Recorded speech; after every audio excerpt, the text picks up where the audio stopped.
Então eu acho que, na verdade, eu não tenho essa coisa de espírito japonês. Eu não tenho nenhum compromisso com o Japão nesse sentido. Eu acho que eu tenho compromisso sim com o Brasil, porque a minha memória está nesse país. Eu nasci aqui, eu tenho compromisso com uma lembrança de infância numa terra que é brasileira, com um cheiro, com uma cor que é daqui, entendeu? De um país tropical, entendeu?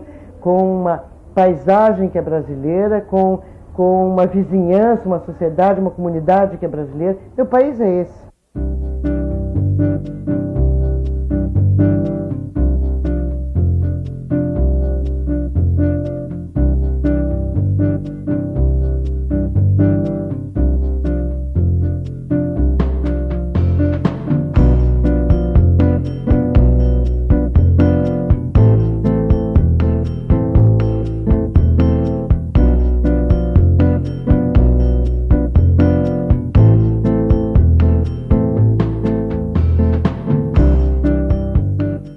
Que era coisa da minha vida, eu acho que foi num cursinho não, era um curso de férias que o Cécile Thierry deu lá na Universidade de Brasília. Eu já estava matriculado no Instituto Central de Artes e chamava-se Oficina Básica de Cinema. E um dia ele entrou na sala de aula e virou e falou assim: vamos filmar. Havia uma lata de 16 milímetros, de 10 minutos, e ele virou para os alunos e falou assim: vamos contar uma história, entendeu? Alguém levantou a mão e falou assim: um burro. O outro falou: uma casa. E a gente construiu uma historinha, que era uma historinha em 1 minuto, e saímos produzindo as coisas, entendeu, que precisava para o filme, e filmamos. Essa brincadeira, essa coisa lúdica que foi essa aula, entendeu, me deixou assim completamente espantada. E eu peguei e falei assim: mas isso é profissão? Quer dizer, era possível uma profissão tão engraçada, tão divertida como essa? Eu acho que foi nesse momento que eu escolhi fazer cinema. Antes disso, só 2 eventos assim me marcaram. Uma foi lá em Atibaia, eu devia ter uns 15, 16 anos, quando O Pagador de Promessas ganhou a Palma de Ouro. O filme foi exibido numa sessão normal e eu saí do cinema assim, engraçado. Eu não sabia se tinha gostado ou não tinha gostado do filme, mas eu senti que o filme era alguma coisa importante, entendeu? Era alguma coisa, foi uma imagem que me marcou e falou assim: isso é meu país, entendeu? Quer dizer, foi um ponto de interrogação muito grande. E depois, quando eu estava fazendo cursinho, me preparando para fazer arquitetura, que era o que eu pretendia, o Francisco Ramalho, hoje diretor de cinema, entendeu? Quer dizer, hoje não, na época também, mas produtor, o Ramalho estava lançando um filme chamado Anuska Manequim Mulher. E ele era meu professor de física, lá do cursinho. E nos convidou para a sessão. E eu fui lá e falei assim: que engraçado. Cinema é alguma coisa que alguém faz. E esse alguém era o Ramalho, entendeu? Que convivia com a gente no dia a dia, ali nas aulas de física mecânica, entendeu? Então foi a primeira vez assim que entrou pela minha cabeça que cinema podia ser uma profissão. Só que uma coisa bastante distante ainda de mim, entendeu? Porque até então eu ia ao cinema e cinema era aquela coisa que estava na tela. Hoje em dia é super comum alguém aparecer num set de filmagem e falar assim: eu não sabia que demorava tanto tempo, não sabia que dava tanto trabalho. Quer dizer, às vezes você leva o dia inteiro para fazer 1 minuto de filme, né? Então, a maioria que não conhece se assusta muito com o trabalhão que dá fazer uma ceninha de 1 minuto.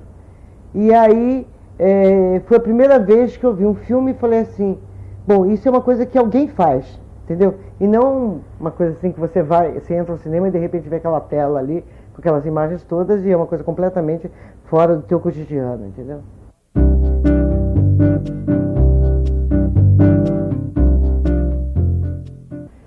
Eu acho que filho é muito parecido com filme, entendeu? Eu brinco muito e falo assim que para você fazer um filme, você tem mais ou menos uma gestação de 9 meses, um prazo de 1 ano, que você levanta dinheiro, convence as pessoas de que o filme vai ser legal, que é preciso ser feito. Depois você leva quase 1 ano assim, nesse processo de preparação, né, realização, finalização, até o filme ir para as telas. Que é o tempo que você começa na ansiedade de mamar, você vê teu filho engatinhar, falar as primeiras palavras, tudo isso, para depois soltar na vida. Então eu acho assim que o filho como filme, às vezes você gosta mais na gestação, às vezes você gosta mais depois, às vezes você briga, fica com ódio do filme, do filho. e daqui a pouco você faz as pazes e você retorna a ele, entendeu? Às vezes passam-se anos, assim, você olha pro teu filho, olha pro teu filme e fala assim, que engraçado, como ele é uma gracinha, como é que eu pude, entendeu? Ter tamanha capacidade para fazer tão gracinha, ou então, poxa, meu Deus, onde é que eu estava com a cabeça, entendeu? Que monstro que eu criei, entendeu? Quer dizer, essas coisas eu acho que acontecem, assim, no decorrer da tua vida profissional e no decorrer, no caso da minha vida pessoal, entendeu? Eu acho que filho e filme são coisas muito equivalentes.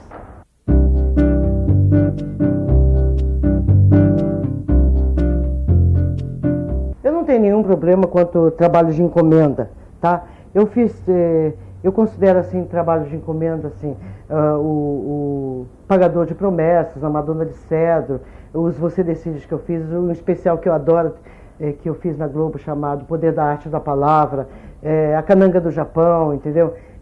Filmes com a Xuxa, Lua de Cristal, ou com Renato Aragão, no Vício Rebelde. Eu não tenho nenhum problema a respeito disso, porque a minha postura diante da realização desses filmes ela é colocada com a mesma seriedade que eu coloco quando estou fazendo um filme projetado e idealizado por mim mesmo, entendeu? Eu acho que eu sou diretora e eu tenho que ir com a responsabilidade de diretora para fazer a melhor tradução em termos de imagem de um roteiro que foi escrito, seja por mim ou por outra pessoa. Então eu não vejo nenhum problema a respeito disso. Ao contrário, eu acho que a minha convivência com a Xuxa e Marlene Matos no Lua de Cristal, com o Renato Aragão no Noviço Rebelde, foi de um aprendizado, entendeu? Muito grande, porque me despertou para ver um determinado segmento que eu não conseguia ver quando eu fazia só os meus filmes. Trabalhar na televisão, seja na Manchete ou na TV Globo, me deu uma outra visão do mundo, entendeu? Que eu não teria jamais se eu tivesse permanecido só no cinema fazendo os meus filmes.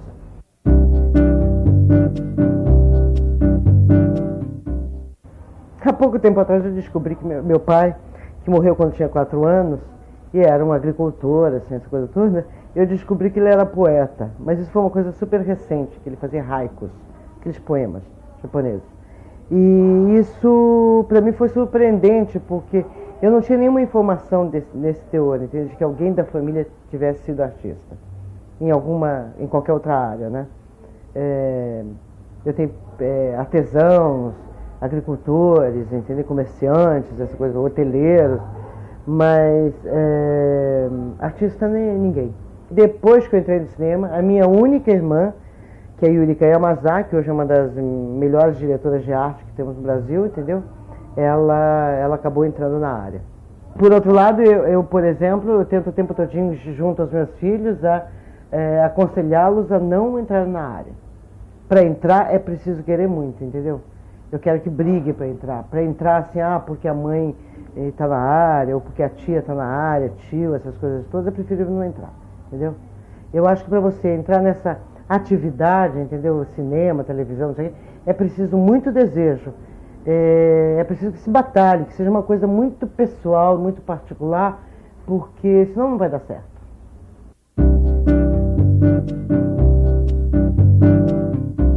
Eu acho que eu sou uma série de pessoas. Eu sou uma pessoa para mim de manhã quando acordo de mau humor, eu sou uma outra pessoa quando estou no set de filmagem, eu sou outra pessoa quando estou brigando com os meus filhos ou quando estou mimando eles, eu sou outra pessoa quando estou com meu marido, entendeu? Eu acho que eu sou uma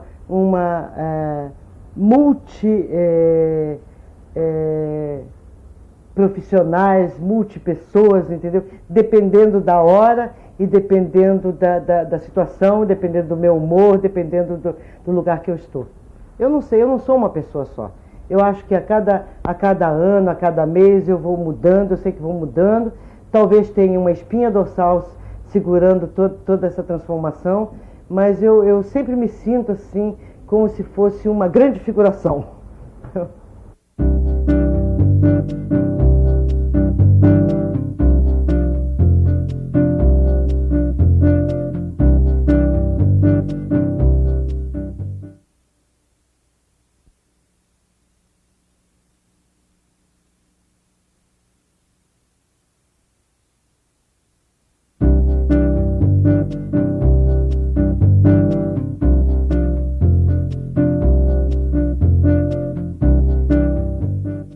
adoro fazer televisão, mas eu acho que eu faço televisão num comportamento de cineasta, mesmo conhecendo o que significa linguagem, essa linguagem, né, desse quadro mais quadrado, entendeu? Que se chama televisão. Eu acho que consegui, se não dominar, mas chegar perto do domínio do que é televisão, dramaturgia. Não gosto de qualquer outra coisa que não seja dramaturgia. A primeira vez, quando fui fazer um trabalho grande de televisão, que foi o Pagador de Promessas, eu lembro que cheguei para o Daniel Filho e perguntei assim, é para eu fazer um programa para se ouvir ou para se ver? Eu acho que fundamentalmente a diferença está aí, entendeu? A televisão, a dramaturgia na televisão tenta se resolver com os diálogos, tá? Se você fizer um filme tentando resolver com os diálogos, o filme vai ser um grande fracasso, ninguém vai entender. Só que há uma tradição cultural de se entender a televisão ouvindo, porque, enfim, ela tem toda uma história de ter se originado nas radionovelas, essa coisa toda. E eu sinto isso quando vou trabalhar na televisão, porque são poucos os roteiristas que conseguem me dar, entender, um texto que me garanta a realização nesse esquema. Então não é só você fazer uma luz bonita, tá cheio de gente que faz luz bonita, entendeu? Não é só você fazer um enquadramento cinematográfico que chamo, que dá mais amplidão, entendeu, para as cenas. Eu acho que isso é fotografia, entendeu? Agora, cinema é você resolver, por uma ação dramática, a história daquele produto. Porque senão não adianta ser cineasta com um roteiro que é televisivo, está entendendo? Então acho que a grande diferença é aí. E depois tem aquelas outras brincadeiras que eu falo que a diferença de cinema e televisão é que o fato do cinema, você usa uma lata negativa, que você rodou, entrou luz, imprimiu, você não tem como voltar, né?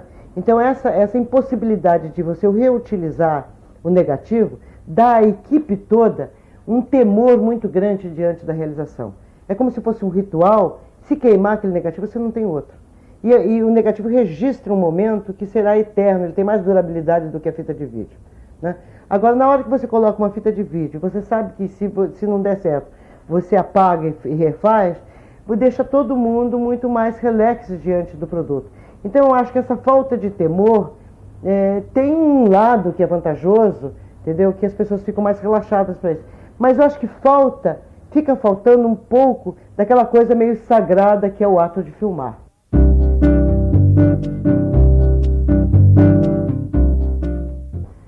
Eu acho que eu dei muito trabalho para minha mãe. Minha mãe era viúva, eu era a filha mais velha, tinha minha irmã com 2 anos e pouco e eu com 4. Quando ela ficou viúva, ela era uma costureira e filha única de pais agricultores, entendeu? Gente que ralou muito, quer dizer, gente que veio assim no começo do século para cá trabalhar como imigrante, foi trabalhar na roça e que juntou tostão por tostão para poder dar educação para os seus netos, no caso meu e da minha irmã. Minha mãe era muito respeitada na cidade, porque ela tinha uma escola de costura naquela época, das moças casadoras, todas as moças iam estudar a escola de corte e costura lá com a minha mãe, então ela era muito respeitada na cidade. Eu acho que em função disso, eu me sentia muito envaidecida, entendeu? E achava que tinha mais direitos do que qualquer outra criança. O fato de um pouco me sentir segregada porque tinha cara japonesa, entendeu? Numa sociedade muito brasileira, eu, em vez de me sujeitar, me subjugar a essa pressão, entende? Preconceituosa, eu tentava aparecer cada vez mais. Eu acho que isso me deu um pouco quer dizer, deu muita dor de cabeça para minha mãe. Eu era muito rebelde, entendeu? Eu estava sempre assim, no limite de passa ou não passa, e hora repetia de ano, aí, enfim, a culpa depois era muito grande, aí no ano seguinte eu estudava, passava com 10, entendeu? Então a vida inteira eu fui muito assim de altos e baixos, tentando recuperar o que eu perdi, aí eu queria recuperar também radicalmente, sendo a melhor da classe. Mas gostava muito de sentar atrás das alunas japonesas, que eram aquelas que estudavam muito, entendeu? Para tentar uma cola. Então eu acho que durante a infância todinha, eu estava muito curiosa e muito querendo sair daquela cidadezinha, parecia que eu não cabia naquela cidadezinha. E a minha mãe foi muito bacana nessa trajetória, porque ela sempre dizia a mim e a minha irmã que estudássemos, que fôssemos até a universidade, porque ela queria muito estudar e ela não pôde. Então ela pretendia que as filhas saíssem de Atibaia, fossem para São Paulo, que era a capital, atrás das universidades, e que ela ia fazer tudo para isso, que ela trabalhava muito mais do que ela deveria trabalhar para que pudesse garantir esse estudo. Eu acredito em Deus. Eu acredito em Deus no seguinte, não o Deus da entidade ensinada a mim no tempo de catecismo, né, na Igreja Católica, quando eu era pequeno. Eu acho que tem alguma coisa maior, entendeu? Que não sei se conduz, mas ilumina a vida das pessoas para um grande encontro. Não é importante acreditar em Deus. Eu acho que é importante acreditar que Ele existe, entendeu? Se Ele existe ou não existe, não tem a mínima importância. Eu acho que o que é bonito nessa história toda é o ser humano acreditar na existência dele. Essa história de Deus é muito engraçada, porque uma vez, quando o Eli era muito pequeno, ele vinha com aquela história de Papai Noel existe, né? E eu até então tinha sido muito materialista, eu queria que as crianças crescessem assim com essa ideia muito perto da realidade, entendeu? E eu não queria que meu filho acreditasse em Papai Noel. Mas ao mesmo tempo eu não queria tirar, entendeu, do imaginário dele essa presença do Papai Noel. Aí eu perguntei para ele se ele acreditava em Papai Noel. E ele falou que acreditava. Então eu falei assim, se você acredita, então ele existe.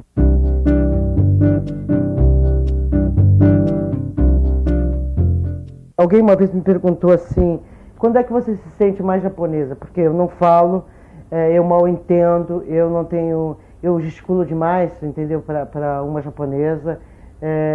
Eu sou grande demais para uma japonesa, eu olho muito no fundo dos olhos para uma japonesa, entendeu? Enfim, eu sou muito over para uma japonesa. Então alguém me perguntou assim, quando é que você se sente japonesa? Eu falei assim, na comida. Eu adoro comida japonesa. Eu acho que a minha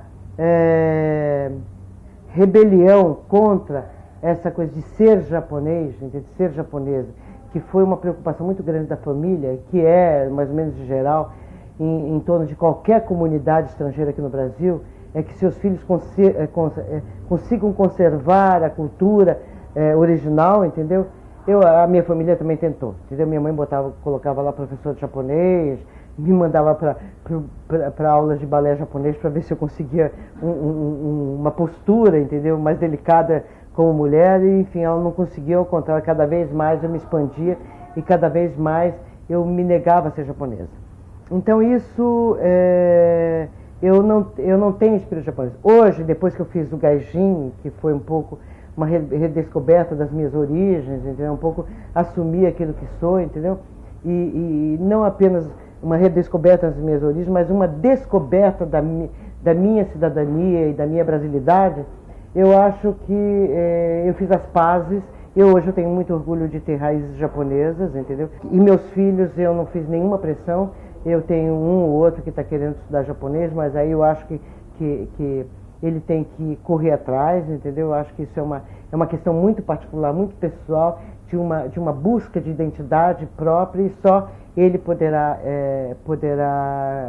conquistar, entendeu?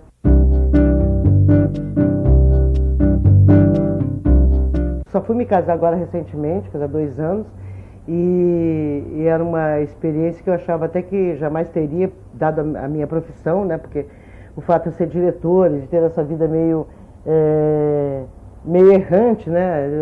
De repente amanhã tem que viajar, ficar um mês fora, quer dizer, as crianças até se acostumaram com isso porque só conviveram com isso, entendeu?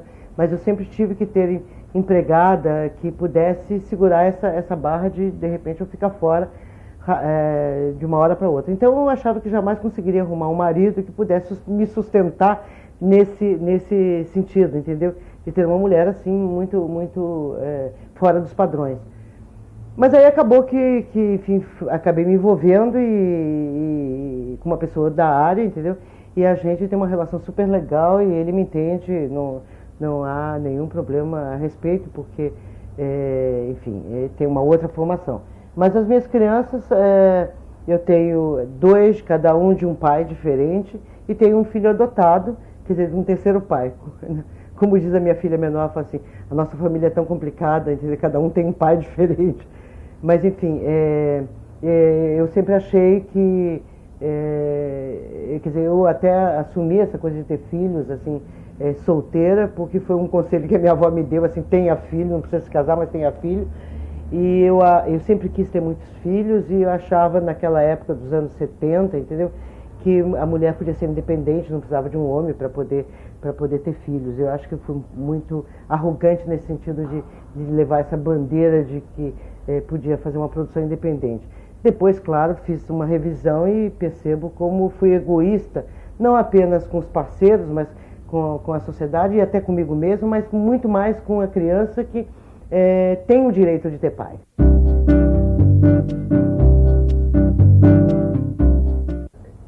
Uma coisa que eu sempre conto, o meu filho, quando tinha 4 ou 5 anos, ele virou para mim e falou assim: mamãe, eu quero dirigir.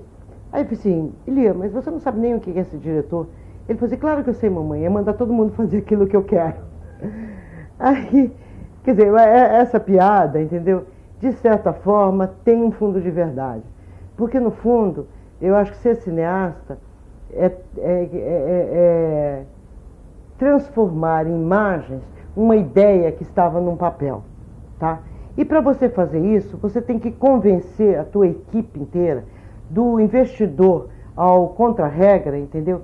Que aquela ideia é uma ideia que pode ser concretizada e que vai virar real e que vai emocionar as pessoas, entendeu? E que vai virar uma história que poderá ficar eternamente na memória das pessoas.